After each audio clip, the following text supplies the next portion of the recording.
আস্তে, আগামী আগামী আস্তে আগামী 9ই জ্যৈষ্ঠ, আগামী 9ই জ্যৈষ্ঠ বুদ্ধ, জোরে বলুন, পূর্ণিমা। এই দিয়ে তাকাবেন মায়েরা, আগামী 9ই জ্যৈষ্ঠ বুদ্ধ পূর্ণিমা। শিক্ষা আছে অনেক। এই বুদ্ধ পূর্ণিমার দিনে 9ই জ্যৈষ্ঠ দুটো কাজ করলে খুব লাভ আছে। আপনার বাড়ির দরজায় 9ই জ্যৈষ্ঠ দরজার সামনের দরজাতে আমের শাখা অবশ্যই দেবেন। আর শিবলিঙ্গকে কাঁচা দুধ দিয়ে স্নান করিয়ে একটি আকন্দা ফুলের মালা পরাবেন। ব্যাস, আপনাকে সেদিন গঙ্গা স্নান করতে হয়। গঙ্গা যদি জল থাকে মাথায় নেবেন, না থাকলে গঙ্গা গঙ্গা বলে জলটা মাথায় নেবেন স্নান করার পর। এই দিয়ে তাকাবেন। সেদিন একটু প্রসাদ টসাদ তৈরি করবেন, সব ভক্তদেরকে দেবার চেষ্টা করবেন। সেদিন হচ্ছে বুদ্ধ পূর্ণিমা।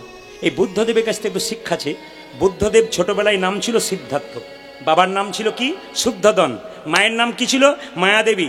যখন সিদ্ধার্থ কোলে ছিল, একজন যোগী পুরুষ বলল, তোমার ছেলে সম্রাট হবে না, রাজা হবে না, তোমার ছেলে হবে মহাপুরুষ। বাবা শুদ্ধোদন শুনতে পেরে বলল, একে ঘরের বাইরে বের করবি না। বলে কেন? একে ঘরের ভেতরে রাখবি। বলে কেন? এই যেন সম্রাট হতে পারে, এই যেন যোগী পুরুষ না হতে পারে।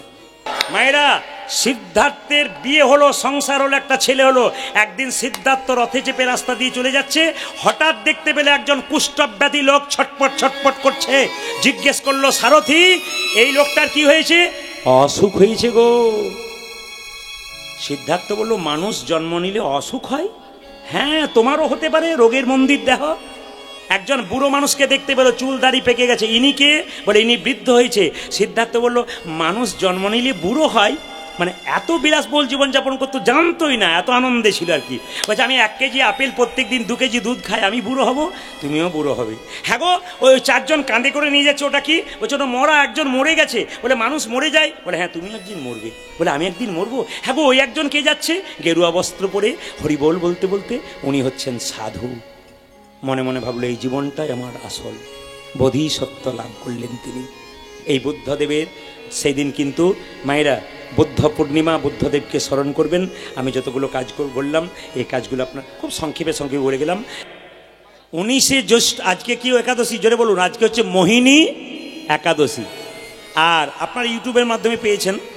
আগামীতে পাবেন 19শে জ্যৈষ্ঠ অপরা একাদশী। ভগবান কৃষ্ণকে যুধিষ্ঠির মহারাজ জিজ্ঞেস করেছিলেন যে জ্যৈষ্ঠ মাসের কৃষ্ণপক্ষের যে একাদশী, তা কোন একাদশী? অপরা একাদশী। এই একাদশী করলে কি হয় মা? অপরা একাদশী একটা লাভ আছে। যদি আপনি এই অপরা একাদশী করতে পারেন, একাদশী তো বহু লাভ আছে, শুধু এইটাতে কি লাভ আছে? আপনার নাম খ্যাতি বৃদ্ধি হবে। কিসে? ভগবানের নাম যত করবেন, একাদশী যত করবেন, যদি কেউ অপর একাদশী করতে পারে, তবে নাম খ্যাতি তার বৃদ্ধি পায়, ভগবানের চরণে তার মনমতি হয়। যদি কোনো পাপ থাকে, সেই পাপ থেকে সে মুক্তি পায়। ও মায়েরা, যদি কেউ নির্জল একাদশী করে, ওটার নাম উত্তম একাদশী। আর যদি কেউ ফলমূল খেয়ে যদি কেউ ফলমূল খেয়ে বা দুধ বা দুধের পায়েস টায়েস খেয়ে যদি কেউ একাদশী করতে পারে, তবে সেটা হচ্ছে কি? একটা উত্তম, একটা মধ্যম। আর যদি পেট ভরে কেউ খায়, একাদশীর দিনে নিয়ম হচ্ছে পেট ভরে খাওয়া চলবে না। একটা পেটকে যদি 4 ভাগ করা যায়, তাহলে মাথায় রাখবেন 2 ভাগ খাবেন, 1 ভাগ জল খাবেন, 1 ভাগ ফাঁকা রাখবেন। এটা প্রতিদিনের নিয়ম, তবে স্বাস্থ্য ভালো থাকবে। কিন্তু একাদশী দিনে বলছে 1 ভাগ খাবে, 1 ভাগ জল খাবে, যারা মধ্যম একাদশী করছেন, আর 2 ভাগটা ফাঁকা রাখবেন। এটা কিন্তু নিয়ম, খুব মাথায় রাখবেন। একাদশীর আগের দিনে কিন্তু ব্রাশ করে নিতে হয়। একাদশীর আগের দিনে জিভ পরিষ্কার করে নিতে হয়। আপনি আজকে করলে ভুল করছেন। কেন করছেন? একাদশীর দিনে লবণ খাওয়া উচিত নয়। তাহলে আপনি আগের দিনে যদি জিভ পরিষ্কার করলেন, আজ সকালে যদি করলেন, জিভ ছুলতে ছুলতে যদি জিভ কেটে যায়, আপনার একাদশী হবে না। শুধু তাই নয়, একাদশীর দিনে যদি আপনি যে পেস্টটা নিচ্ছেন তার মধ্যে লবণ থাকে, তাহলে আজকে একাদশী সকালবেলায় পেস্ট নিচ্ছেন, তাহলে তো আপনার একাদশী হলো না, আপনি লবণ খেয়ে ফেললেন। তাহলে সন্দক লবণ আপনাকে গ্রহণ করতে হবে। এই লবণ কিন্তু আপনার চলবে না। তাই আপনাদের কাছে নিবেদন রইল, আগের দিনে আপনি ব্রাশ করুন, পরের দিন সকালবেলায় গরম জল দিয়ে মুখটা ধুয়ে নিন, 21 বার কুলকুচ্ছি করুন, আপনার কিন্তু লাভ আছে। একাদশীর দিনে শুধুমাত্র উপবাস করবেন তা নয়, আপনাকে শর্ত করতে হবে। খারাপ কিছু দেখবো না, খারাপ কিছু ভাববো না, খারাপ কিছু শুনবো না, এই শর্তগুলো করতে হবে। একাদশী মানে আমি উপবাস করে নিয়েছি তা নয়। কিছু শর্ত আছে, খারাপ কিছু দেখবো না, খারাপ কিছু ভাববো না, খারাপ কিছু শুনবো না, আজকে ভালো কথাই শুনবো। আজকে বড় ভাগ্যবান এবং ভাগ্যবতী যে আজকে একাদশীর দিনে আপনি হরিকথা শুনতে পাচ্ছেন। শাস্ত্র বলছে একাদশীর দিনে কেউ যদি বসে বসে হরিকথা শুনতে পারে, যদি একাদশী পালনও করতে না পারেন, তবে কিন্তু আপনার কিছুটা লাভ হয়। আর যারা একাদশী করেছেন অথচ হরিকথা শুনছেন, তাদের তো বিরাট লাভ আছে। এই জন্য মায়েরা, আমি মালদা জেলায় গত একাদশীতে ছিলাম, একজন ভদ্রলোক বললো আপনি একাদশী করেছেন? বলে হ্যাঁ করেছি। তাহলে এক কাজ করুন, আপনাকে কিছু সেবা টেবার ব্যবস্থা করি। 4 বাটি ফল, 2 গ্লাস দুধ, তারপরে দুধের পায়েস, 3 বাটি সবজি, এসব দিয়েছেন। এই বলছে বেশি কিছু করতে পারলাম না। বললাম এরকম করলে আমি প্রতিদিন করব, কোনোদিন বাদ দেবো না। যেটা নির্জলা একাদশী ওটা উত্তম একাদশী, ফলমূল সবজিকে মধ্যম একাদশী। আর আমাকে যে একাদশী করেছিল ওটা উত্তম নয়, মধ্যম নয়, ধমাধম একাদশী। তাই ধমাধম একাদশী করবেন না, অন্তত উত্তম মধ্যম একাদশী করুন। একাদশী কিন্তু নারী, একাদশী মহারানী কি, একাদশী মহারানী কি? মায়েরা জেনে নিন, কার কৃপাতে সন্তান পান? আস্তে, কার কৃপাতে সন্তান পান? জোরে বলুন। মা ষষ্ঠীর কৃপায়। আচ্ছা হাত তুলে বলুন তো, মা ষষ্ঠীর বাহনকে? জোরে বলুন। বাঘ নাকি? তোরা কত জানিস রে। মা ষষ্ঠীর বাহন হচ্ছে বিড়াল। মা ষষ্ঠীকে দেখেছেন আপনারা? মা ষষ্ঠীর মূর্তি দেখবেন, তিনি বিড়ালের ওপর চেপে থাকেন, কোলে একটা ছেলে থাকে, হাতে একটা পাখা থাকে। না না, ষষ্ঠীকে ভালোভাবে চিনবেন, যারা এখানে জামাই হয়েছেন নতুন তারা বুঝতে পারবেন। জামাই ষষ্ঠী, জামাইয়ের আদর দেখলে মাথা খারাপ। আসলে মায়েরা কিছু মনে করবেন না, 29শে জ্যৈষ্ঠ কিন্তু জামাই ষষ্ঠী। যারা নতুন জামাই হয়েছেন হাত তুলতে বলবো না। এই ষষ্ঠীর কথা যখন এলো তখন একটু বলে রাখি আপনাদের, এই জামাই ষষ্ঠীটার আরেক নাম হচ্ছে অরণ্য ষষ্ঠী। একে আবার আম ষষ্ঠীও বলা যায়। বছরে 13 ষষ্ঠীর মধ্যে একটা ষষ্ঠীর নাম হচ্ছে জামাই ষষ্ঠী। এই জামাই ষষ্ঠীর কথা কিন্তু এই তাকান, একমাত্র ব্রহ্মবৈবর্ত পুরাণে পাওয়া যায়। তাছাড়া বলছে বেদে পাওয়া যায় না।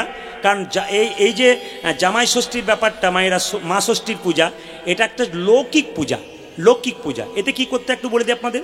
যারা জামাই হয়েছেন আর যারা মায়ের এখানে শাশুড়ি হয়েছেন বা পরবর্তী ক্ষেত্রে হবেন, একটা ঘটে আমের শখা দিতে হয়, আর একটা ডালা সাজাতে হয়, তার মধ্যে 5, 7 কিংবা 9 রকমের ফুল ফল রাখতে হয়। কাঁঠাল পাতার উপরে কি রাখতে হয়? কর্মচা ফল না করমচা ফল একটা আছে কি, ওই করমচা ফল রাখতে হয়। এগুলো নাই আর কি, এগুলো কিন্তু রাখতে হয়। এগুলো লাভ আছে। এগুলো মানে আমাদের আধুনিকতার স্রোতে মিশে গিয়ে এত সুন্দর সুন্দর অনুষ্ঠানগুলো আমরা কিন্তু ভুলতে বসেছি। বাঙালির যে 12 মাসে 13 পার্বণ মহাজনরা করে গেছেন, এগুলো আমরা আনন্দগুলো শেষ হয়ে গেছে আমাদের। আস্তে আস্তে আমরা অন্যদিকে চলে যাচ্ছি। একটু মন দিয়ে শুনে নেবেন যে যেখানে বসে আছেন। ও মায়েরা, এই জামাই ষষ্ঠীর দিনে একটা সুতোকে হলুদ আর তেলের সঙ্গে মিশিয়ে জামাই বাবা জীবনের কবজিতে বেঁধে দেওয়া হয়। তারপর ভালো ভালো খাবার খাওয়ানো হয়। এটা শুধু এখানে হয় তা নয়, নবদ্বীপে গেলে দেখবেন মহাপ্রভুকে নিয়ে জামাই ষষ্ঠী পালন করা হয়। নবদ্বীপে কেউ যাবেন, যারা জ্ঞানী মানুষ আছেন তারা শুনে নিন, নবদ্বীপে জামাই ষষ্ঠীর দিনে নবদ্বীপের ভক্তরা মহাপ্রভুকে শ্রীকৃষ্ণের অবতার বলে মনে করেন না। সেদিন জামাই রূপে তাকে সম্মান করে। এই দিয়ে দেখান, সেদিন ক্ষীরের পায়েস দেয়। সেদিন ক্ষীরের পায়েস দেয়, কিসে দেয় না, একটা রূপোর পাত্রে। সেদিন অনেক কিছু জিনিস দেওয়া হয় মানে জামাই ষষ্ঠীতে। সেই দিন বরণ করা হয় কাকে না, আমাদের স্বয়ং গৌরাঙ্গ মহাপ্রভুকে। আমি আপনাদের একটু ছোট্ট করে বলে যাই, যে যেখানে বসে আছেন একটু মন দিয়ে শুনে দিন। জামাই ষষ্ঠীর আসল তত্ত্বটা একটা উপকথা আছে, ছোট্ট কাহিনী আছে, আপনাদের বলে যায়, মায়েরা শুনে নিন। একটা বাড়িতে 2টো বউ ছিল। ছোট বউটা চুরি করে করে সব খেত। শাশুড়ি মা জিজ্ঞেস করতো এই খাবারগুলো কোথায় গেল? ও খেয়ে নিয়ে বাড়িতে একটা কালো বিড়াল ছিল, ওই বিড়ালের নামে চালিয়ে দিত। বিড়ালটা একদিন দুঃখ করে মা ষষ্ঠীকে বলল, মা ওই নতুন বউটি খেয়ে নেয় আর আমার নামে দেয়, আমার কত দুঃখ। বলে ঠিক আছে। নতুন বউটির একটি পুত্র হলো, একটা একটা করে 7টা হলো, 7টা পুত্রই হরণ করলো। কে বলুন তো? মা ষষ্ঠী। একটা কন্যা হলো, সেটাও হরণ করলো। বাড়ির লোকে ছোট বৌমাকে কি করলো জানেন? বারবার বললো তুই রাক্ষসী, পালিয়ে যা আমার বাড়ি থেকে। চলে গেল কোথায়? সেই মেয়েটি চলে গেল বনের মধ্যে। বনে গিয়ে যখন কান্নাকাটি করছে, তখন মা ষষ্ঠী বৃদ্ধার রূপ ধারণ করে এসে বলছে, মা তোমার কি হয়েছে? সমস্ত কথা যখন খুলে বললো, তখন বলছে তুমি নিজে খেতে আর বিড়ালের নামে নাম দিতে? তখন চমকে গেল ইনিকে। বলছে আমি মা ষষ্ঠী, এক কাজ করো, তুমি আমাকে স্মরণ করো, তুমি আমাকে বাড়িতে গিয়ে পুজো করো, আমি তোমার 7টা ছেলে একটা মেয়ে ফেরত দিয়ে দিলাম। মা ষষ্ঠীর কৃপাতে সন্তান লাভ হয়। মা ষষ্ঠীর পুজো করতে হয়। জামাই ষষ্ঠীর দিনে মায়েরা মা ষষ্ঠীর পুজো করবেন, অতীব ভক্তি ভরে পুজো করবেন, এটা আপনাদের সামনে নিবেদন রইল। আমরা কত হিংসার দিকে, লজ্জার দিকে যাচ্ছি তাকাবেন। আমরা হিন্দু সনাতন ধর্মের মানুষ এখানে হেঁকে ডেকে বলতে পারছি আমরা আমাদের হিন্দু ধর্মটাকে নষ্ট করছি। কেন করছি আপনারা উত্তর দিন। সামনে দুর্গাপুর, আপনাদের দুর্গাপুজো দেখতে যান, প্যান্ডেল না দুর্গাপূজা? জোরে বলুন, কোনটা বলুন? জোরে হাঁকিয়ে বলুন। প্যান্ডেল, প্যান্ডেল। আচ্ছা বলি, আমরা কত লজ্জা, কত ধ্বংসের পথে যাচ্ছি। আমি জায়গার নাম বলবো না। মেদিনীপুর থেকে গান করে রাত্রিবেলায় ফিরে আসছি, আমার আরামবাগে গান ছিল, ছেলেগুলো বলছে দাদা চলো ঠাকুরগুলো একবার দেখে নি। চল একবার দেখি। সবাই মিলে দেখতে গেলাম। আপনারা বিশ্বাস করবেন না, কিছু নির্লজ্জ বেহায়া বাবা আছে আর কিছু নির্লজ্জ বেহায়া মা আছে। হরিবছরে বলে গেলাম 16 থেকে 18, 20 বছরের মেয়েরা জিন্সের প্যান্ট পরে অন্ধকারে ছেলেগুলোর কাছে দাঁড়িয়ে পিঠে চাপড়িয়ে কথা বলছে আর বিড়ি সিগারেট খাচ্ছে। লজ্জা লাগলো আমাদের দেখে। অন্যান্য জাতির মানুষ তাদের মেয়েদেরকে এরকম করে না, আর আমরা নির্লজ্জ বেহায়া কিছু বাবা মা আছে রাত্রি 12টা, 1টা, 2টো পর্যন্ত মেয়েকে ঠাকুর দেখতে ছেড়ে দেয়। সে নির্লজ্জ বেহায়া বাবার কাছে নিবেদন রইল, আপনার মেয়েকে ওখানে পাঠিয়ে ধ্বংসের পথে নিয়ে গিয়ে, নরকের পথে নিয়ে গিয়ে আমাদের সমাজটাকে আপনারা নষ্ট করছেন। সাবধান থাকবেন আপনারা। আমি আপনাদেরকে বলতে চাই করজোরে, কি আপনার ছেলে মেয়েকে শালীনতা শেখান, আপনার ছেলে মেয়েকে সংস্কার শেখান, আপনার ছেলে মেয়েকে ভদ্রতা শেখান, আপনার ছেলে মেয়ে যেন ভদ্র হয়। প্রত্যেকটি মাকে বলবো এমন পোশাক পরবেন না যে পোশাকটা দেখে আপনার বাচ্চা শেষে যদি সংস্কারের বাচ্চা হয় সে যেন মাকে দেখে ঘৃণা না করে। কারণ মায়ের কাছ থেকে বাচ্চা শেখে মায়ের চলা কেমন, মায়ের বলা কেমন। আমি শুধু বলতে চাই, দুর্গা পুজোর সময় ছোট ছোট বাচ্চাগুলোকে নিয়ে যাচ্ছেন দোকানে, বাচ্চা বলছেন বাবা কাটা পোশাক নেবো, আপনি দিয়ে দিচ্ছেন। ছোটোবেলা থেকে ছোটো বাচ্চা, কোনো অসুবিধা নেই, দিয়ে দিচ্ছেন। ওর যখন 16 বছর বয়স হচ্ছে বাবাকে ডাকছে না, নিজেই বাজারে যাচ্ছে, খাটো খাটো পোশাক পরছে। এমন খাটো পোশাক পরছে বাবার সামনে দাঁড়ালে বাবা লজ্জায় মেয়ের মুখের দিকে তাকাতে পারছে না। এরকম পোশাক আপনার মেয়েকে দেবেন না। বারবার বলা রইল। আবার লক্ষ্য করুন, এই কাটা পোশাক পরে আপনার মেয়ে যখন রাস্তা দিয়ে যাবে, পুরুষের লোভী চোখ তাকে কিডন্যাপ করবে, আপনি সরকারকে দোষ দেবেন, প্রশাসনকে দোষ দেবেন। কেন দোষ দেবেন? আপনিই তো দোষী। আপনার মেয়ে যখন কিডন্যাপ হয়ে বাড়ি ফিরবে, মেয়েটার গালে চর মারতে যাবেন, কোথায় ছিলে এতক্ষণ? মেয়েটার গালে চরটা না মেরে আপনার গালে মারুন, আপনি মেয়েটাকে নষ্ট করে দিয়েছেন। আপনাদের কাছে নিবেদন রইল, আপনারা এরকম কাজ করুন। শুধু হাসলে হবে না বাবা, ছেলে তৈরি করে যেতে হবে। ছেলে মেয়েকে ছোট থেকে আমি একটা কথা বলে রাখি, মোবাইল ফোন হাতে দেবেন না। কেন বলুন তো? এখন তার ঘটক দরকার হয় না, হেলো আর গেল। না না, আপনাদের এলাকাতে নয়, আমাদের দিকে সব চলে গেছে আর কি, আর যেতে শুরু করেছে আর কি। মানে কত ধ্বংসের দিকে যাচ্ছি।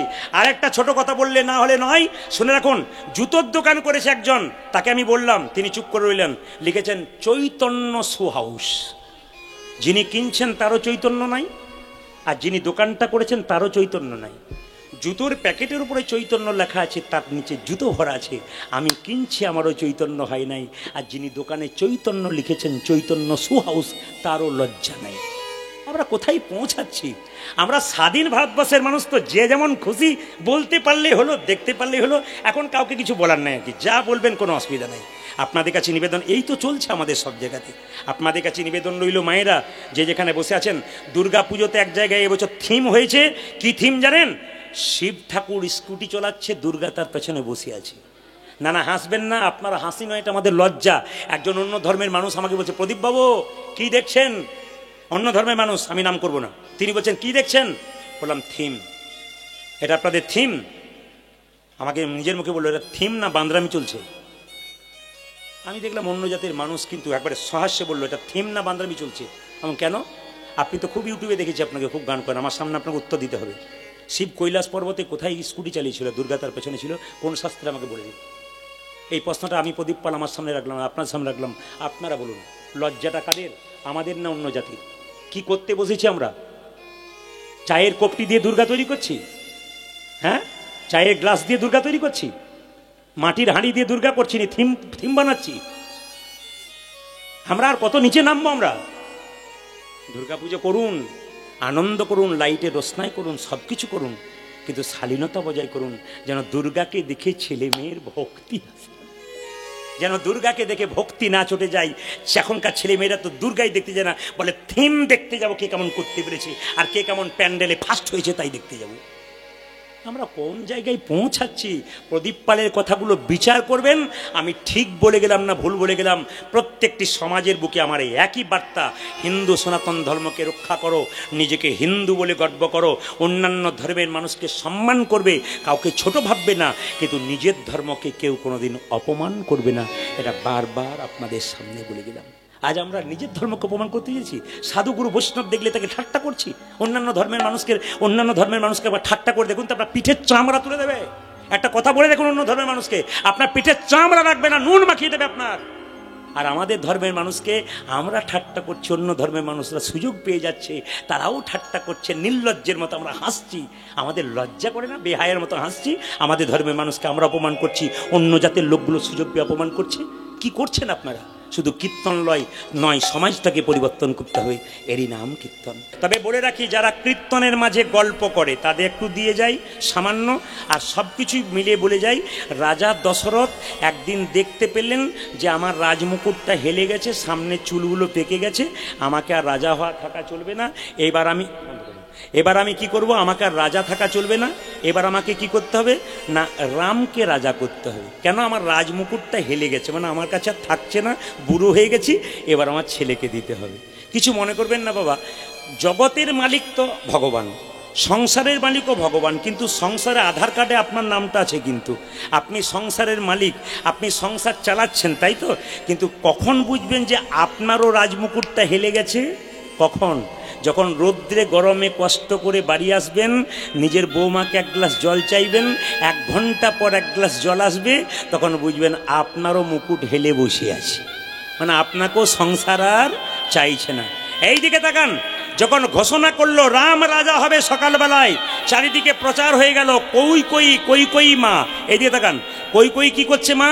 একটা ফুলের মালা গাঁথছে। পাশ থেকে একটা মেয়ে এসে বলছে, কই মালা কাঁচ জন্য কাঁদছিস? বলে রামের জন্যে। বলে রাম রাজা হবে তো তোর কি গেল? কৌশল্যা তো রাজমাতা হবে, তুই তো ভিখারিনী হবি, কি দরকার আছে? রাজা দশরথ যুদ্ধ থেকে ফিরেছিল, 2টো বর দেওয়ার কথা ছিল, তুই সেবা করেছিলি, 2টো বর চেয়ে নে। বলে কি বর চাইবো? একবারে পুত্র ভরতের সিংহাসন লাভ, একবারে রামচন্দ্রের 14 বছরের বনবাস। আচ্ছা বাবারা কিছু মনে করবেন না, মায়েরা বলুন তো, কইকে যে মেয়েটি কানে বিষটা দিল সেই মেয়েটার নাম কি? মন্থর। এমনভাবে বলছেন যে আপনাদের পাড়ার লোক বোধ হয়। আচ্ছা কিছু মনে করবেন না, এইদিকে তাকান, মন্থরা কানে বিষটা দিয়েছে, মানে কই মালা গাঁথছিল, ভগবানের প্রতি মন ছিল, কিন্তু মন্থরা নষ্ট করে দিল। আপনি কীর্তন শুনছেন, পাশ থেকে যদি গল্প করে বুঝবেন মন্থরার পার্টি আপনার সামনে বসে আছে। গল্প করলেই বুঝবেন মন্থরা এসেছে। ওই জন্য ওদিকে তাকাবেন না, তাহলে কইর মতো নিতাই গৌর হরিবোল হয়ে যাবে। এইদিকে তাকাবেন মায়েরা, যে যেখানে বসে আছেন। মায়েরা, আপনাদের সামনে এইটা বলার জন্যে এই কথা, যে আপনার বাড়িতে কেউ যদি বিষ খায়, তাকে হসপিটালে ভর্তি করলে সে বাঁচলেও বাঁচতে পারে, কিন্তু কানের মধ্যে কেউ যদি বিষ দেয়, সংসারে একজন মরে না, গোটা সংসারটা নষ্ট হয়ে যায়। ওই জন্য মায়েদের কাছে নিবেদন রইল, আপনি সংসার ভালো চালাচ্ছেন, পাশের বাড়ির মেয়ের আপনার কানে বিষ ঢালছে, আপনি বিষ নেবেন না, অমৃত নামক হরিনাম নিন, আপনার সংসার নিতাই গৌর হরি বল। এই অমৃতের সন্ধানে আপনারা এখানে এসেছেন, সে নাম অমৃত গ্রহণ করুন, দেখুন আপনার জীবন সুন্দর হবে। সকালবেলায় ঘুম থেকে উঠে যদি কেউ পট দর্শন করতে পারে, তার ভগবান দর্শন হয়, স্মৃতিশাস্ত্র বলছে। এই দিকে তাকাবেন মায়েরা, যার বাড়িতে ভগবানের ছবি নাই, যে সকালবেলায় ঘুম থেকে উঠে ভগবানের ছবি দেখতে পাচ্ছেন না, সে যদি হাতটাকে দর্শন করে প্রণাম করে, তবে তার ভগবান দর্শন হয়। করাগ্রে বসতে লক্ষ্মী, করমূলিত সরস্বতী, করমধ্যে গোবিন্দম, প্রভাতে কর দর্শনম। সকালবেলায় যদি কেউ ঘুম থেকে উঠে, বাচ্চাদেরকে বলি, সকালবেলায় ঘুম থেকে উঠে কটটা দর্শন করে, হাতটা দর্শন করে প্রণাম করলে তার ভগবান দর্শন। এই যে এইদিকে সকালবেলায় কট দর্শন করলে তার ভগবান দর্শন হয়। এইদিকে তাকাবেন। তবে একটা কথা বলে রাখি, এখানে যারা কীর্তন শুনতে এসছেন, তিলক কারা কারা নিচের হাত তুলবেন? বলে তিলকের ধারধারি না, তিলক কি করে নেব? আমি আপনাদের বলতে চাই, তিলক কিন্তু হিন্দু ধর্মের মানুষের একটা কি অলঙ্কার। একজন মেয়ের যেমন স্মৃতির সিঁদুর হাতের শাখা এবং হাতের নোয়া সধবা মেয়ের পরিচয়, একজন ভক্ত যদি তুলসীর মালা এবং তিলক নিতে পারে, ভক্তের পরিচয় সে দেয়। আপনারা প্রশ্ন করবেন তিলক কি করে নেবো, ঠাট্টা তো আরম্ভ হয়। যেমন আমার পাশের বাড়িতে একটা মেয়ে তিলক নেয়, মালা নেয়, আর 5টা মেয়ে বলাবলি করে, বাবারে দিদি হারাধনের বই কি ঢং দিদি, আগে বোধহয় ভগবান পেয়ে যাবে তিলক মালা করেছে। কিন্তু আমি আপনাদের বলতে চাই, হাতি চলে বাজার, কুত্তা ভুকে হাজার। হাতি রাস্তা দিয়ে যায়, কুকুর ঘেউ ঘেউ করে, হাতি কি কুকুরের দিকে তাকায়? জোরে বলবেন।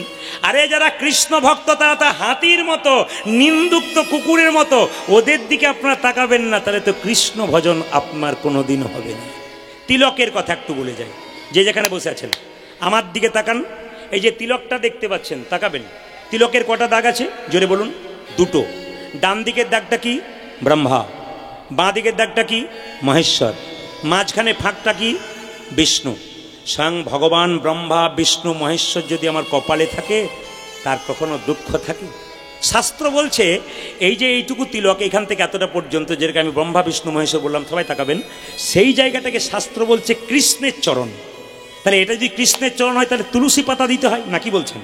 তাহলে তুলসী পাতা কোনটা? নাকের মধ্যে যে ফোঁটা নিয়েছে ওটা তুলসী পাতা। শাস্ত্র বলল তুলসী পাতা কতক্ষণ, কতটা নেবেন? একটা নাককে 4 ভাগ করলে 3 ভাগ পর্যন্ত এই ফোঁটাটা নেবেন। আপনারা প্রশ্ন করবেন, প্রদীপবাবু তুলসীর মালা তিলক তো নিতে বলছেন, কিন্তু বাজারে ওটা দেখলে মাথা খারাপ হয়ে যায়। আচ্ছা কিছু মনে করবেন না, বাড়িতে কোনো আত্মীয় এলে কি বলা হয়? অতিথি। জোরে বলুন। অতিথি নারায়ণ। দেখুন বাচ্চারা কি সুন্দর বলছে, অতিথি দেবো ভব। তোকে ভালো করে আশীর্বাদ জানাই। এ বলছে অতিথি দেবো ভব, কি সুন্দর বলছে দেখুন। অতিথি নারায়ণ। আচ্ছা মায়েরা, বাড়িতে অতিথি এলো, দোকান থেকে 3 কেজি কিনে খাওয়ালেন, অতিথি নারায়ণ না অসুর? জোরে বলুন। কোনটা জোরে বলুন? যদি আপনার বাড়িতে এসে কেউ এরকম খায়, তাহলে বুঝবেন অতিথি নারায়ণ নয়, সব অসুর এসেছে। একবারে পাক্কা কথা। অতিথি নারায়ণ তখন যখন আপনার বাড়িতে এসে নিরামিষ সেবা করবে, একটু নাম কীর্তন করবে, ভগবানের আটন পাতবে, জানবেন তিনি হচ্ছেন অতিথি নারায়ণ। এই দিকে তাকাবেন যে যেখানে বসে আছেন। এই তুলসী, এই যে 5টা আঙ্গুল আছে, এই 5টা আঙ্গুলে কিন্তু তিলক দেওয়ার নিয়ম আছে। শাস্ত্র কি বলছে দেখুন, তাকান। বলছে 5টা আঙ্গুলের মধ্যে এটার নাম বৃদ্ধাঙ্গুষ্টি, এটার নাম কি? তর্জনী, এটার নাম কি বলুন? মধ্যমা, এটার নাম কি? অনামিকা, এটার নাম কি? কনিষ্ঠা। এই আঙ্গুলে তিলক কাকে দেবেন? এই আঙ্গুলে তিলক কাকে দেবেন? এই আঙ্গুলে তিলক কাকে দেবেন? এই আঙ্গুলে তিলক কাকে দেবেন? এই আঙ্গুলে তিলক কাকে দেবেন? সব নিয়ম আছে। ধরুন আপনি তিলক করছেন, একজন বলল মা আমাকে একটু ফোঁটা দাও তো তিলকে, আপনি কোন আঙ্গুলে দেবেন? ব্রাহ্মণ ঠাকুর পুজো করে সিঁদুরটা চাইবেন, যদি প্রকৃত ব্রাহ্মণ হয় তাহলে দেখবেন আপনাকে এই আঙ্গুলে সিঁদুরটা দিচ্ছে, এই আঙ্গুলে নয় কিন্তু এই আঙ্গুলে। আর কোনো বাড়িতে কেউ যদি মারা গেছে, আপনার পাশের বাড়িতে বা আপনার বাড়িতে, তাকে কপালে একটু তিলক করে দিতে হয়। কোন আঙ্গুলে করতে হয়? শাস্ত্র বলল এই আঙ্গুলে। মৃত ব্যক্তির কপালে এই আঙ্গুলে তিলক করবেন। এবার নিজেকে কোন আঙ্গুলে তিলক করবেন? নিজেকে তিলক করার নিয়ম হচ্ছে এই আঙ্গুলে তিলক করার নিয়ম, খুদ এই আঙ্গুলে। এই আঙ্গুলে কাকে তিলক করবেন? গুরুদেবকে, গুরুদেবের চরণে, ভগবান শ্রীকৃষ্ণের চরণে। এই আঙ্গুলে, এই আঙ্গুলটার নাম অনামিকা। নাম নাই, না না, ভগবান বিষ্ণুর আঙ্গুল। গুরুমন্ত্র যারা নিয়েছেন তার লক্ষ্য করবেন, এই আঙ্গুল থেকে ভজন শুরু হয়। যেটা বলবেন হ্যাঁ না, এই আঙ্গুল থেকে কিন্তু ভজন শুরু হয়। এটা হচ্ছে ভগবান বিষ্ণুর আঙ্গুল। এই আঙ্গুলে কখন তিলক দেওয়া হয়? ভাইয়ের কপালে দিলাম ফোঁটা, জমের দুয়ারে পড়লো কাঁটা। প্রত্যেকটা আঙ্গুলে একটা করে বিশেষত্ব আছে। তবে আপনাদের বলে রাখি, যারা খাচ্ছেন খান, যা করবেন করবেন, আগে স্কুলে ভর্তিটা হন। কিভাবে তিলক নেবেন? তুলসী গাছের মাটি, জল ঢালছেন, একটুখানি তিলক তুলসী গাছের মাটি থেকে নিয়ে কপালে নিয়ে নেবেন স্নান করার পর। এ কিন্তু মহাজনরা বোঝাচ্ছে, যদি আপনি নিতে পারেন আপনি স্কুলে ভর্তি হচ্ছেন তার মানে। আর কি করতে পারেন না, অনেকে দেখবেন জল তিলকের বিধান আছে, কিন্তু জল তিলক কি? জল তিলক আপনি এই আঙ্গুলে করে তিলক করে নিলেন জলের মতো, কেউ দেখতে পেল না, কিন্তু জল তিলক হয়ে গেল। এই যেমন করেছিলেন করে নিলেন, কিন্তু জল তিলক হয়ে গেল। আপনার কিন্তু অভ্যাস শুরু হয়ে গেছে। আস্তে আস্তে আপনার মনে হবে না না, জল তিলক কেন করবো, আসল তিলকটাই করি যখন শুরু করবেন। তবে একটা কথা আপনাদের বলে যায়, যে এখানে বসে আছেন, খাবার ব্যাপারে যখন কথা এলো, তাহলে আপনাদের বলে রাখি, মাংস কারা কারা খান হাত তুলবেন। না না, সত্যি কথাটা বলবেন, খুশি হব। হাত তুলুন। বাহ বাহ, সবাই খায়, হাত নামান। যাক, প্রণাম জানাই, হরে কৃষ্ণ, খুব ভালো কথা। এই দিকে তাকাবেন, সবাই খান। কিন্তু আমি একটা প্রশ্ন করে যাই, তারপর আপনারা খাবেন, কিছু মনে করবেন না। আমাদের রোগের ঘর কোথায়? রান্নাঘর। এইদিকে আপনি কলকাতা যাচ্ছেন, কলকাতায় গিয়ে নানা রকম খাবার খাবেন। ছাগলটাকে নিয়ে গেছেন, ও কি খাবে? জোরে বলুন। ও ঘাস পাতা খাবে। আপনি ভিসা কাটিয়ে ছাগলকে আমেরিকা নিয়ে গেলেন, আপনি ভিসা এই পিৎজা টিজ্জা নানা রকম হয়, ওদের ওসব খাবেন। ছাগলটা কি খাবে? জোরে বলুন। ঘাস পাতা খাবে। আপনি চেন্নাই তামিলনাড়ু চলে গেছেন, আপনি ইডলি ধোসা খাবেন, ছাগল কি খাবে? জোরে বলুন। ঘাস পাতা খাবে। মানে ওর ধর্মকে রক্ষা করতে পেরেছে, আমি আমার ধর্মকে রক্ষা করতে পারলাম না। আচ্ছা, যারা মাংস খান তাদের কাছে প্রশ্ন, হ্যাঁ হ্যাঁ বলবেন, কিন্তু কি আপনার আঙ্গুল যদি কেটে যায় ব্যথা লাগে না? জোরে বলুন। হ্যাঁ বললে হবে না, খাবার সময় ভাবতে হবে, তবে আপনার হ্যাঁ হাতে সুবিধা হবে। আঙুলটা ব্যথা হয় না? এখন যদি আপনাকে বলে আপনার আঙুলটা কেটে দিয়ে আমি ঝোল করে খাবো, আপনি দেবেন? তাহলে যাকে কাটছেন তার কত কষ্ট হচ্ছে, সে দম বন্ধ হয়ে যাচ্ছে, তাকে মারছে, তার বলে আমরা তো কাটি না, আমরা কিনি। আপনি থলি নিয়ে দাঁড়ান বলেই তো কাটে, নইলে তো কাটবে না। মাংসের দোকান যারা করে তারা বলে প্রদীপবাবুকে প্রথমেই বাদ দাও, আর কবদ্দার কোনোদিন আনবে না, আমাদের দোকান বন্ধ করে। না ভাই, তোমার দোকান কোনোদিন বন্ধ হবে না, তোমার দোকান চালুই থাকবে, আমি যতই বলি শুনবে না। তবে একটা কথা বলি আপনাদেরকে, যে যেখানে বসেছেন, আচ্ছা ছাগল জল খায় চুমুক দিয়ে না চেটে চেটে? জোরে বলুন, জোরে বলুন। চেটে চেটে, চুমুক দিয়ে।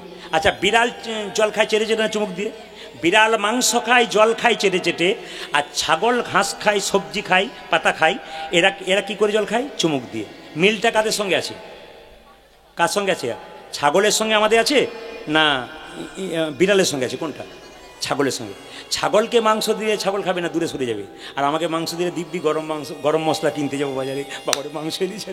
তাহলে আমরা আমাদের ধর্মটা রাখতে পারলাম না। অনেকে বলে মাংস খেয়ে প্রোটিন হয়, আপনি কি বোঝেন? বললাম তার ছাগল যা খেয়ে প্রোটিন হচ্ছে তুমি তা খেয়ে প্রোটিন করে নাও, ছাগল খাবার কি দরকার আছে? না কি বলছেন? ছাগল খেয়ে যদি প্রোটিন হয়, তাহলে ছাগল যা খেয়ে প্রোটিন করছে তুমি সেই খেয়ে প্রোটিন খাও, করো, তাহলে তোমার লাভ আছে। কিন্তু সেটা করবো না, ছাগলের মাংস খাবো। আমি আপনাদের বলতে চাই, আমাদের কেউ মারা গেলে কারো 10 দিন, কারো 15 দিন অসহ্য হয়। আচ্ছা বলুন তো, মরা জিনিসটাকে পেটে রাখছেন, আপনার কদিন অসহ্য হবে? জোরে বলুন। আপনার তো সারা জীবনে অসহ্য হবে, না কি বলছেন? আপনার তো ভগবানের মন্দিরে যাওয়ার কোনো অধিকারই নেই। আমি একটা কথা বলতে চাই, যারা মাংস খায় কিছু মনে করবেন না, আপনারা খাবেন আর না খাবেন আপনাদের ব্যাপার, কিন্তু যারা মাংস খায় তাদের ভগবানের পুজোর কোনো অধিকার নাই।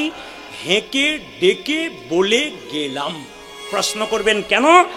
ভগবানের পুত্র সবাই, কন্যা সবাই, যত জীব আছে। আচ্ছা বলুন তো মা, আপনার ছেলের ঘাড়ে ধরে 2 থাপ্পড় দিয়ে দাঁতটাকে ভেঙে দিয়ে কেউ যে হাতটা ভেঙে দেয় না, আপনার পায়ে প্রণাম করে বলে আপনি প্রণাম নেবেন, আপনার ভালো লাগবে? বলে আমার ছেলেকে মারবি না তুই, আমি প্রণাম করতে আসবি? ভগবানের সন্তানও তো ছাগল পাখি, তাদেরকে মেরে তুমি ভগবানকে পুজো করতে যাবে। ভগবান বলে আমার সন্তানকে মেরে তুই আমায় পুজো করতে আসছিস, যা তোর পুজো নেবো না। বিচার করে বলে না না, আপনারা যারা খাবেন তারা খান, কিন্তু বিশেষ করে বলে রাখি, বিশেষ বিশেষ দিনগুলো আপনারা কেউ খাবেন না। জন্মাষ্টমী, রাধাষ্টমী, রামনবমী, একাদশীর দিনে যদি কেউ একাদশী না করতে পারেন নিরামিষ খাবেন। অমাবস্যা, পূর্ণিমা, বিশেষ বিশেষ তিথিগুলোতে অন্তত মায়েরা মাথায় রাখবেন, বৃহস্পতিবার অন্তত বাড়িতে বাড়িতে যেন আমিষ রান্না না হয়, নিরামিষ রান্না হয়। মায়েরা সবাই লক্ষ্য করুন, যে এখানে বসে আছেন, কীর্তন শুধুমাত্র কীর্তন নয়, কীর্তন জীব শিক্ষা বটে। শুধু হাসলে হবে না, তাকালে হবে না, মন লাগাতে হবে। ভগবান বললেন মন মানা মদ ভক্ত মদ জাজিমাং করু। তুমি মন্দিরে গেলে 4টে আপেল 4টে কলা, মায়েরা বলুন ভগবান খায়? জোরে বলুন হ্যাঁ না। ভগবান দেখে তুমি কেমন ভাব নিয়ে গেছো, অহংকারের ভাবে না প্রেমের ভাবে। আপনারা এখানে টাকা পয়সা আনতে পারেন আর না পারেন, আপনাদের একটা সুন্দর জিনিস এখানে এনেছেন, মন। আপনি মনে কি ভাবছেন কি না প্রদীপ পাল জানতে পারছে না, কিন্তু অন্তর্যামী ভগবান জানতে পারছে আপনি বসে বসে কার কথা ভাবছেন। এখানে বসে বসে যদি কৃষ্ণের কথা ভাবছেন, এক মনে কীর্তন শুনছেন, আপনার আশীর্বাদ আপনার জন্য তোলা রইল। যে যত মন দিয়ে কীর্তন শুনবে তার আশীর্বাদ। কে কোথায় গল্প করছে, যারা প্রকৃত ভক্ত দূরে বসুক আর সামনে বসুক একই রকম তাকায়, দাঁড়িয়ে থাকে, একই রকম কীর্তন শোনে। কেন বলুন তো? মন কিন্তু এখানে দিয়ে দেয়। আপনার প্রিয় জিনিস সবচাইতে মন, এই মনটি গোবিন্দের চরণে দিন। আমি শুধু বলতে চাই, মায়ের মতো আপন কেউ নাই, বাবার মতো আপন কেউ নেই। যারা কীর্তন শুনতে এসছেন, যখন রাত্রিবেলায় বাড়ি ফিরে যাবেন তখন দেখবেন বাড়ির সবাই ঘুমোচ্ছে, একজন দরজাটা খুলছে আর বেরোচ্ছে, তিনি হলেন, এদিকে শব্দ নয়, হরে কৃষ্ণ। দেখবেন কীর্তন শুনে যখন বাড়ি যাবেন, বাড়ির সবাই ঘুমোচ্ছে, একজন দরজাটা খুলছে আর বেরোচ্ছে, তিনি হলেন মা। মায়ের মতো বাবার মতো আপন কেউ হয় না। একবার সুন্দর করে শুনবেন, মাত্র 2-3টি বলবো। একটা মায়ের পেটে যখন একটা বাচ্চার জন্ম হয়, মায়ের পেটে বাচ্চা 10 মাস 10 দিন ধরে জায়গা রাখতে পারে।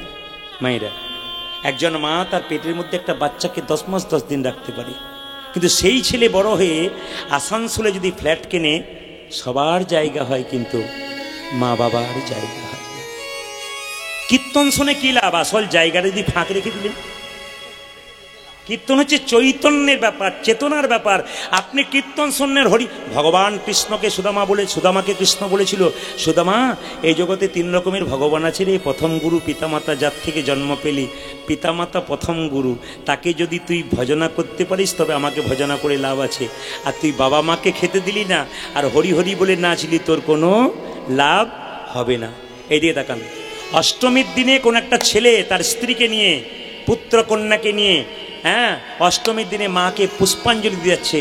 আর মা যেন বলতে চাইছে, মাটির প্রতিমা পুজিস রে তুই, আগে ঘরের বাবা মাকে পুজো কর। জীবন্ত বাবা মাকে পুজো না করে তুই মাটির প্রতিমা পুজো করতে এসেছিস, তোর কোনো লাভ নাই। হুগলি জেলায় আমরা প্রায় গান করতে যাই। এখান থেকে আমি কালকে চলে যাব মালদা ইংলিশ বাজার, ওখানে আমার 2 দিন গান আছে।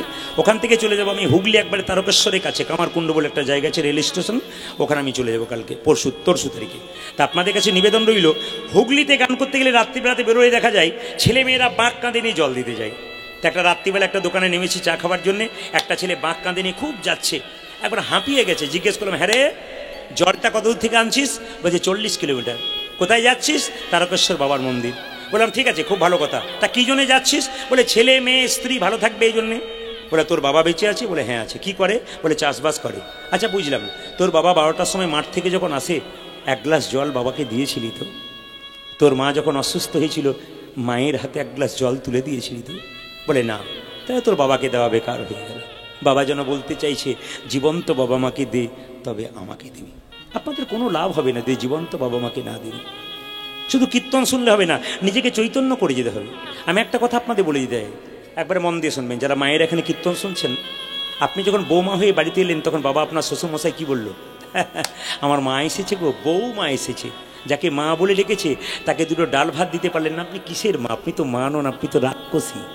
আপনি যদি মনে করেন বৃদ্ধাকে ত্যাগ করে আমি কোথাও গিয়ে বাঁচানো বা আমার ছেলে মেয়েকে মানুষ করব, আপনি ভুল করছেন। আপনি মানুষ করতে যাচ্ছেন না, আপনার ছেলে অমানুষ হচ্ছে, আপনার কাছ থেকে শিখছে আমার বাবা মা তার সঙ্গে কেমন ব্যবহার করছে, ভবিষ্যতে আমিও বাবা মায়ের সঙ্গে সেরকম ব্যবহার করব। আমি আসলে দাঁড়িয়ে গ্যারান্টি দিয়ে গেলাম, কোনো ভদ্রলোক যদি তার স্ত্রী পুত্র কন্যাকে নিয়ে বাইরে থাকে আর মা বাবা খাবার জন্য এখানে কেঁদে কেঁদে বেড়ায়, তুমি তৈরি হয়ে থাকো, তোমার ছেলে যখন বড় হবে, তোমার ছেলের পাশে যখন একজন আসবে, তোমাকেও কাঁদতে কাঁদতে ঘর থেকে বেরোতে হবে। সেই দিন বুঝবে তুমি কি করেছিলে। যেমন কর্ম সেরকম ফল তোমাকে ভোগ করতে হবে। মায়েরা এইদিকে তাকাবেন, চাণক্য পণ্ডিতের নাম শুনেছেন? জোরে বলুন হ্যাঁ না না। এইদিকে চাণক্য পণ্ডিতের নাম শুনেছেন? এই চাণক্য পণ্ডিত যখন 5 বছর বয়স ছিল, মাতৃভক্তি কেমন দেখুন। পরম প্রেমময় অনুকূল ঠাকুর কার কাছ থেকে দীক্ষা নিয়েছিল? নিজের মায়ের কাছ থেকে দীক্ষা নিয়েছিল। চমকে যাবেন আপনারা, মাকে কত ভালোবাসে। মহাপ্রভু ঘর থেকে বেরোতেন আর মাকে প্রণাম করে বেরোতেন, আবার ফিরতেন তখন মাকে প্রণাম করতেন। স্বয়ং ভগবান জগৎকে শিক্ষা দিলেন, মা বাবার আশীর্বাদ ছাড়া পৃথিবীতে বড় হওয়া যায় না। তাই প্রত্যেকটি ছেলে মেয়ে যারা কম বয়সের আছে, প্রত্যেকের কাছে নিবেদন রইলে এখন থেকে তোমরা বাবা মাকে প্রণাম করতে শেখো, একদিন দেখবে তোমরা তাদের আশীর্বাদ অবশ্যই পাবে। সবাই লক্ষ্য কর মায়েরা, চাণক্য পণ্ডিত মায়ের কোলে ছোট্ট অবস্থায় ছিল, তখন 5 বছর বয়স। একজন জ্যোতিষ বলল, মা তোমার ছেলে রাজা হবে গো। চাণক্য পণ্ডিতের মা বলল, কেন গো, কিসের জন্য রাজা হবে? তুমি কি দেখলে? তোমার ছেলের সামনের দাঁত 2টো বড়। বলে দাঁত বড় হলে রাজা হয় বুঝি? বলে না গো, তোমার ছেলের দাঁত দেখে লক্ষণগুলো আলাদা বুঝলাম, তোমার ছেলে রাজা হবে। একসময় চাণক্য দেবের মা চাণক্যকে কোলে নিয়ে অন্ধকারে বলছে, খোকা তুই যদি রাজা হয়ে যাস তুই আমায় ভুলে যাবি না তো বাবা? ছেলে বলল, মা আমি রাজা হব? বলে হ্যাঁ, রাজা হলে ছেলে মাকে ভুলে যায়, তুই ভুলে যাবি না? বলছে মা আমি তোমাকে কোনোদিন ভুলবো না। কেন রাজা হব? বলছে সামনের দাঁত 2টো তোর বড়, জ্যোতিষ বলেছে তুই রাজা হবি। চাণক্যদেব মায়ের কোল থেকে নেমে একটা পাথরের টুকরো এনে নিজের বড় বড় দাঁত 2টোকে ফটাফট ভেঙে দিয়েছে। এ তুই কি করলি? দাঁত ভেঙে দিলি? বোকা কোথাকার, গড়গড় করে রক্ত বেরোচ্ছে। বলছে মা দাঁতগুলো বড়, দাঁতগুলো থাকলে আমি রাজা হব, রাজা হলে তোমায় ভুলে যাব। দাঁতগুলো ভেঙে দিলাম, আমি রাজাও হব না আর তোমায় কোনোদিন ভুলেও যাব না। বড় বড় মহাজন, বড় বড় মহাপুরুষরা খুব সুন্দর সুন্দর শিক্ষা দিয়ে গেছেন, এগুলো আপনাদের একটু করে গ্রহণ করে যেতে হবে। বিল্বমঙ্গলে যখন 5 বছর বয়স হলো, তার মা মারা গেল। কিছু মনে করবেন না মায়েরা, বাচ্চা ছেলের মন কচি বাঁশের মতো, যেদিকে বাঁকাবেন সেদিকে বাঁকবে। চাণক্য পণ্ডিত বলেছে ছেলের 5 বছর পর্যন্ত দোষ ধরবে না, 5 থেকে 15 পর্যন্ত ছেলেকে শাসনের চোখে রাখবে, নইলে ছেলে কিন্তু নিতাই গৌর হরিবোল হয়ে যাবে। কিন্তু 16 বছর যখন ছেলে মেয়ের বয়স হবে, মা বাবা তার সঙ্গে সম্পর্ক করবে, পুত্র ভ্রাত্রা মিত্রা বদাচরেত, একবারে ছেলে মেয়ের বয়স যখন 15 পেরিয়ে যাবে বাবা মা বন্ধুর মতো ব্যবহার করবে, নইলে ছেলে মেয়ে বিগড়ে যাবে। চাণক্যদেবের কত দামি দামি কথা আছে, আপনারা সেভাবে ছেলেকে মানুষ করুন। অনুকূল ঠাকুরের ভক্ত কারা কারা আছেন, শিষ্য কারা আছেন, হাত তুলুন। বাহ, এতজন এখানে আছেন, হাত তুলুন। পরম প্রেমময় অনুকূল ঠাকুর বলেছেন, শিক্ষা মুখে আছে ব্যবহারে নাই, সে শিক্ষার মুখে মারো ছাই। অনুকূল ঠাকুর বলেছেন, পেটের মধ্যে বাচ্চা থাকলে মেয়েদের কয়েকটা নিয়ম পালন করতে হয়। ঠাকুরের কথা, পরম প্রেমময় ঠাকুরের কথা। তিনি বললেন কি কি? প্রথম নিয়ম হচ্ছে, বলছে এরোপ্লেন, আজকে মহাপুরুষের জন্ম হচ্ছে না কেন? রামকৃষ্ণ ঠাকুর নেই, বিবেকানন্দ নেই, রবীন্দ্রনাথ নেই, কেন জন্ম হচ্ছে না? এখন কেন ভালো ছেলে জন্ম পাচ্ছি না আমাদের সমাজে? কই রামকৃষ্ণকে পাচ্ছি না, বিবেকানন্দকে পাচ্ছি না, কাউকে পাচ্ছি না কেন? আসলে তিনি বলছেন যে এরোপ্লেন সব জায়গায় ওড়ে, সব জায়গায় নামে না, এয়ারপোর্ট যেখানে সেখানে নামে। মহাপুরুষের আত্মা ঘুরে বেড়াচ্ছে, কিন্তু ঠিকমতো প্ল্যাটফর্ম পাচ্ছে না। আপনাদের প্ল্যাটফর্মগুলো আপনারা ঠিক রাখুন, আপনাদের সন্তান নিশ্চয়ই কৃষ্ণ ভক্ত হবে, মহাপুরুষ হবে। একটু নিয়মগুলো জেনে নিন। তিনি বলতে চাইছেন যে মেয়ের পেটে বাচ্চা, এদিকে দিকে, যে মেয়ের পেটে বাচ্চা থাকবে সে প্রতিদিন স্নান করে ভগবানের মন্দিরে প্রণাম করবে আর প্রার্থনা করবে, ছেলে হোক আর মেয়ে হোক যেন কৃষ্ণ ভক্ত সন্তান হয়। মায়েরা কিছু চাইবেন তবে পাবেন, চুপচাপ থাকলে হবে না, কিছু চাইতে হবে। তুলসী মন্দিরে জল দিয়ে 4 বার পরিক্রমা করবেন। আচ্ছা, শ্রীমদ্ ভাগবত গীতা পড়বেন। আপনাদের কাছে নিবেদন রইল, ভালো লাগুক আর না লাগুক খাও একটু তিতা। মহাজনের কথা, ভালো লাগুক আর না লাগুক খাও একটু তিতা, ইচ্ছা করুক আর না করুক পড়ো একটু গীতা। গীতা পড়েছিল কে? মহাত্মা গান্ধী। গীতা পড়েছিল কে? নেতাজি সুভাষচন্দ্র। গীতা পড়েছিল কে? গলায় ফাঁসির দড়ি নিয়েছিল তিনি কে? ক্ষুদিরাম বসু। তিনি যখন মৃত্যুবরণ করছেন তিনি হাসছেন, আমরা সবাই কেঁদেছিলাম। যারা তখন বেঁচে ছিল তারা কেঁদেছিল, কেন? তিনি চলে যাচ্ছেন বলে। তিনি গীতা পড়েছেন, গীতার সারমর্ম তিনি বুঝেছেন যে দেহের মধ্যে প্রাণ আছে। মায়েরা, এই দেহের মধ্যে প্রাণ আছে, দেহটার মৃত্যু হয়, আত্মাটার মৃত্যু হয় না। আপনাদের ভালো করে বুঝিয়ে দিয়ে যাই, ডক্টর পঞ্চানন ভট্টাচার্য একটা বই আছে জগত ও আমি, তাতে পরিষ্কার করে লেখা আছে মানুষ মরে গেলে দুটো লক্ষণ দেখলে বুঝবেন উনি স্বর্গে গেলেন না নরকে গেলেন। ডক্টর পঞ্চানন ভট্টাচার্যের বই থেকে আমি এইটুকু পেলাম। তিনি বললেন যে কেউ যদি মৃত্যুর সময় মুখটা বিভৎস হয়ে যায়, ভয়ঙ্কর হয়ে যায়, মায়েরা বলে না, বাবারে দেখতে গেলাম গো লোকটা মরেছে, 2 দিন আমার ঘুম হয় নাই, মুখটা ভয়ঙ্কর, উনি নরকে যাচ্ছেন। আপনার মৃত্যুর সময় যদি মনে হয় আপনি ঘুমাচ্ছেন, তাহলে আপনার মনে হবে আপনি স্বর্গে যাচ্ছেন। কেন না? আপনাকে মনে হবে যেন আপনি ঘুমিয়ে আছেন, আপনি স্বর্গে যাচ্ছেন। মৃত্যুর সময় মুখ বিকৃত হবে না। যারা অ্যাক্সিডেন্টলির কথা বললাম না, এই মৃত্যু সাধারণ মৃত্যুতে যাদের হয়, হ্যাঁ, তাদের কিন্তু মুখটা যদি বিকৃত হয়ে যায় তাহলে বুঝবেন উনি নরকে যাচ্ছেন। মুখ যদি সুন্দর থাকে, ঘুমাচ্ছে মনে হচ্ছে, তাহলে উনি কিন্তু স্বর্গে যাচ্ছেন। কর্ম হোক ভালো, জন্ম যেখানে হোক, দেখবেন আপনি মৃত্যুর সময় ঘুমাবেন। আর একটা কথা হচ্ছে যে মৃত্যুর সময় এই ধবনী গ্রাম থেকে যখন নিয়ে যাওয়া হচ্ছে, বলো হরি হরি বলে, লোকে যদি বলে লোকটা খুব ভালো ছিল গো, খুব কৃষ্ণ ভক্ত ছিল, দশচক্রে ভগবান, উনি যাচ্ছেন কোথায়? না, উনি যাচ্ছেন স্বর্গে। আর আপনার মৃত্যুর পর যদি বলে লোকটা খুব দুষ্ট ছিল, বদমাইশ ছিল, বেটা গেল ভালো হলো, এই গ্রামটা শান্তি পেল, জানবেন ইনি যাচ্ছেন নরকে। এই জন্য আপনাদেরকে বারবার বলবো, জন্ম হোক যথাতথা, কর্ম হোক ভালো। কর্মের ওপরে জন্ম হয়, একটা প্রমাণ দেখে নিন। আমি কথার মানে বললাম, ধবনীতে আজকে 2টো বাচ্চার জন্ম হয়েছে, এই পাড়া একটা ওই পাড়া একটা। একটা বাচ্চা সোনার চামচ মুখে নিয়ে বড় লোকের বাড়িতে জন্ম নিল, আর একটা বাচ্চা গরিবের বাড়িতে জন্ম নিল। তাহলে বাচ্চা দুটো তো কোনো এ জন্মে কোনো কর্মই করে না। একজন ভিখিরির ঘরে আর একজন ধনীর ঘরে জন্ম নিল কেন? পূর্বজন্মের কর্ম ফল অনুযায়ী ধনীর ঘরে আর একজন ভিখারির ঘরে। এবার এখানে জন্ম নিয়ে যে যেমন কর্ম করবে, পরের জন্মে তার সেরকম জন্ম হবে। এই জন্য বারবার বলবো, মানুষ কুলে জন্ম পেয়েছো, অন্তত ভালো কর্ম করো, যেন যাবার সময় তোমার পথ সুন্দর হয়ে যায়। যারা যারা দীক্ষা নিয়েছেন হাত তুলুন তো। বাহ, আমি খুব খুশি, প্রণাম আপনাদের চরণে। যদি কেউ দীক্ষা নেয় নাই, পাথরের ওপরে বীজ ফেললে যেমন গাছ হয় না, দীক্ষা নিলে তার শরীরটা পাথরের মতো গোবিন্দ সেবাই লাগে না। দীক্ষা যারা নেয় নাই, থালা থালা আপেল কলা মন্দিরে নিয়ে যান, ভগবান গ্রহণ করতে পারবে না। অনেকে প্রশ্ন করে, প্রদীপবাবু আমি রামায়ণ পাঠ করি, মহাভারত পাঠ করি, গীতা পড়েছি, আমি কি ভগবানের সেবা দিতে পারবো না? বলে আপনি অবশ্যই পারবেন না। বলে কেন? আপনি সেবাটা শিখবেন গুরুর কাছে, আপনি তো অধিকার পান নাই, অধিকারটা তো গুরু দেবে আপনাকে, আপনি সেবা করবেন কোথা থেকে? আপনাকে গুরু দেবে। তাই বলে দিই মায়েরা যে যেখানে আছেন, দীক্ষা যারা নিয়েছেন তাদের দীক্ষা নেওয়া সার্থক তখনই। দীক্ষা মানে দিয়ে খা। স্নান করার পর ভগবানের চরণে তুলসীপত্র বাতাসা দিয়ে তারপর খাবেন, তবে আপনার দীক্ষা নেওয়া সার্থক হবে, নইলে দীক্ষা নেওয়া আপনার বেকার হয়ে গেল। সবাই লক্ষ্য করবেন, দীক্ষা মানে দেখা। জন্মের পর দুটো চোখ হয়, একটা ডান চোখ একটা বাম চোখ। গুরুকৃপার বস্তু সাধন ভজন করে আরেকটা চোখ পাওয়া যায়, ওই চোখটার নাম জ্ঞান চক্ষু। এই জ্ঞান চক্ষুর উদয় যতক্ষণ না হয় ততক্ষণ গুরুকৃপা হয় না। এই দিকে তাকাবেন, স্বামী বিবেকানন্দ ছোটবেলায় যখন নরেন নাম ছিল, তখন তিনি দক্ষিণেশ্বরে কালী মন্দিরে কালীঘাটে রামকৃষ্ণ দেবের কাছে বসে একই প্রশ্ন করেছিল যে ঠাকুর, আমি মন্ত্র গুরুর কাছে নেব কেন? যে বইতে লেখা আছে সেই বইটার নাম বলে দাও, মুখস্থ করে বলবো, আমার গুরু মন্ত্র ভজন করা হবে না? আমার গোবিন্দ পাওয়া হবে না? হবে।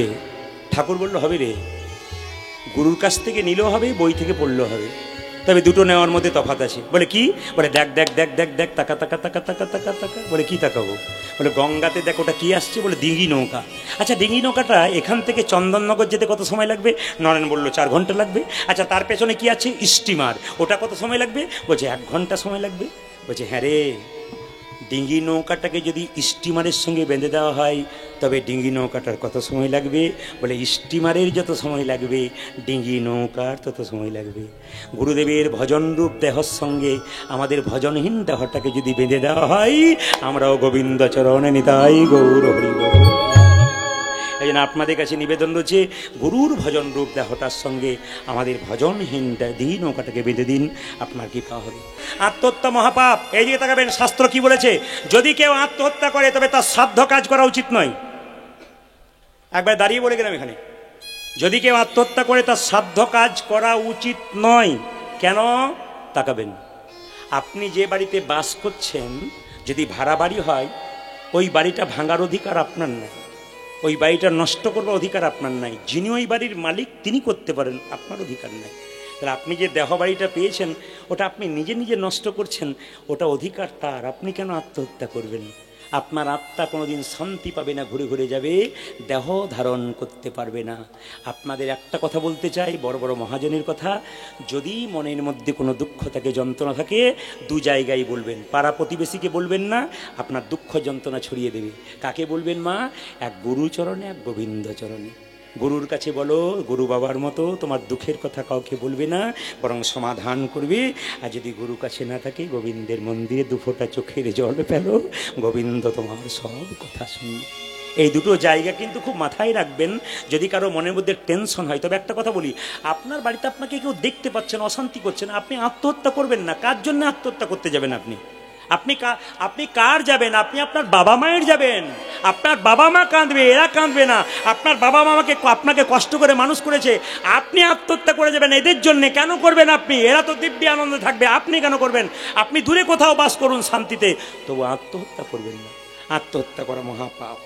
যদি কেউ আত্মহত্যা করে তবে তার সাধ্য কাজ করতে নাই। কেন?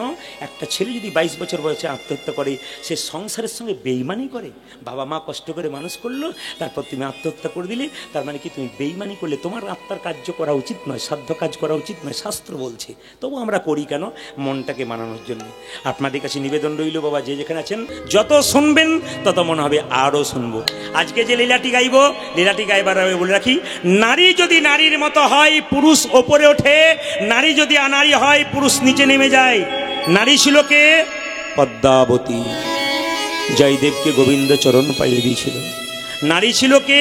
রামী, রজকিনীর মেয়ে হয়ে চণ্ডীদাসকে পদকর্তা তৈরি করেছিল। নারী ছিল কে? রামকৃষ্ণদেবের স্ত্রী সারদা মা, যার জন্য রামকৃষ্ণ ঠাকুর পরমহংসদেব তৈরি হয়েছিলেন। মায়েদের কাছে নিবেদন রইল, আপনি এমন নারী হন, আপনার স্বামী যেন ধর্মপথে এগিয়ে যেতে পারে। এমন বাধা দেবেন না যেন ধর্ম থেকে সরে যায়।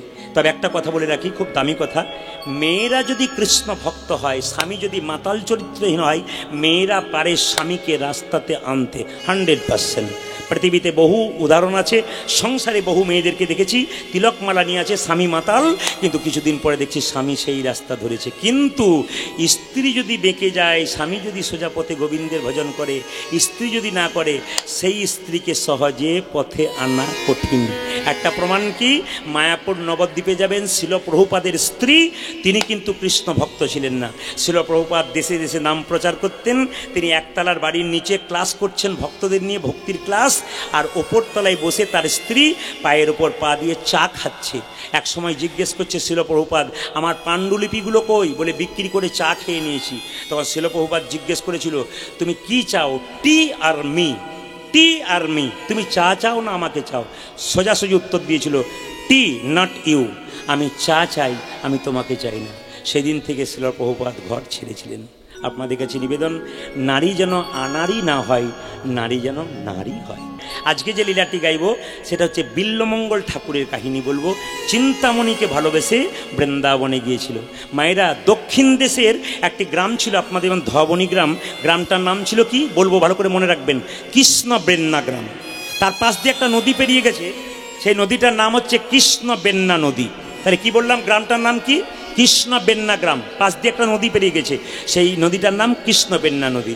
সেখানে একজন ব্রাহ্মণ বাস করে, তার নাম হচ্ছে শিবশঙ্কর রায়, মনে থাকবে যেন। তার স্ত্রীর নাম কি? ভবানী দেবী। মায়েরা, গাড়ি বাড়ি টাকা পয়সা ধন দৌলত সব থাকবে, একটা জিনিস না থাকলে সংসারে কোনো লাভ নাই। কি বলুন তো, যদি কোনো সংসারে মায়ের কোলে সন্তান না নাচে, তবে সে মায়ের জীবনে কোনোদিন আনন্দ হয় না। গাড়ি বাড়ি টাকা পয়সা থাকলেও সন্তান না থাকলে সংসার অন্ধকার হয়ে যায়। ভবানী দেবী প্রত্যেকটি দেবদেবীর মন্দিরে যায়, কিন্তু ভগবানের কাছে এত ডাকে, সন্তান পায় না। পাড়ার মেয়েরা বলল, ভবানী, সোমবার দিন যে দেবতার পুজো হয়, পরম বৈষ্ণব 12 জনের মধ্যে বৈষ্ণবানাং যথা সম্ভব। নদীদের মধ্যে শ্রেষ্ঠ গঙ্গা, আর বৈষ্ণবদের মধ্যে শ্রেষ্ঠ তিনি, তার কাছে যা। সোমবার দিন পুজো হয়। মায়েরা, সোমবার দিন কার পুজো হয়? মা কালীর পুজো হয়, শিব পুজো হয়। যাক, ভাগ্যে আপনারা এসেছিলেন, আমি জানতে পারতাম না শিব পুজো হয় নাকি। আচ্ছা, সবাই মাথায় কাপড়টা নিন। ভবানী দেবী সোমবার দিন কি করেছে? দেবতার মন্দিরে গিয়ে বেলপাতা দিচ্ছে শিবলিঙ্গে। সবাই একটু দর্শন করবেন। ভবানী দেবী মাথায় কাপড়টা নিয়ে বেলপাতা দিচ্ছে। আপনারা সবাই মাথায় কাপড়টা নিন, কীভাবে সবাই লক্ষ্য করুন, উরুদ্ধ হয়ে দিন সবাই।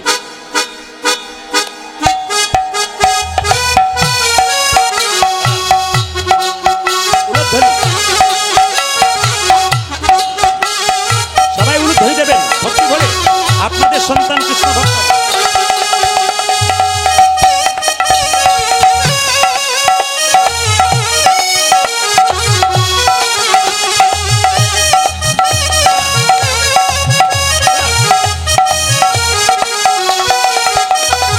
নমঃ শিবায় ওই, নমঃ শিবায়, নমঃ শিবায় ওই, নমঃ শিবায়। উলুধ্বনি। নমঃ শিবায় ওই, নমঃ শিবায়, নমঃ শিবায় ওই, নমঃ শিবায়, নমঃ শিবায় ওই, নমঃ শিবায়, নমঃ শিবায় ওই, নমঃ শিবায়। নমঃ শিবায়, নমঃ শিবায়, নমঃ শিবায়, নমঃ শিবায়। ডম ডম ডম ডম ডম ডম ডম ডম ডমরু বাজাই। নমঃ শিবায় ওই, নমঃ শিবায়। ডম ডম ডম ডম ডম ডম ডম ডম ডমরু বাজাই। নমঃ শিবায় ওই, নমঃ শিবায়। ডম ডম ডম ডম ডম ডম ডম ডম ডমরু বাজাই। নমঃ শিবায় ওই, নমঃ শিবায়। উজাজে ডম ডম ডম ডম ডম ডম ডম ডম ডমরু বাজাই। নমঃ শিবায়, নমঃ শিবায়।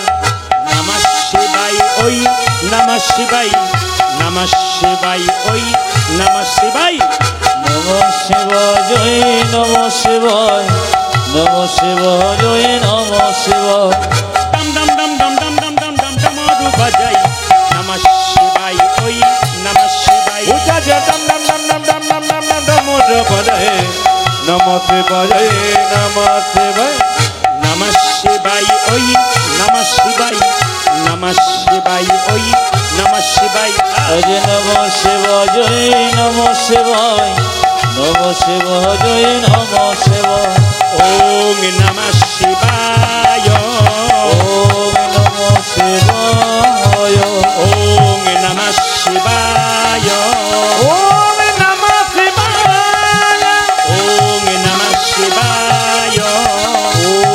নমঃ শিবায়।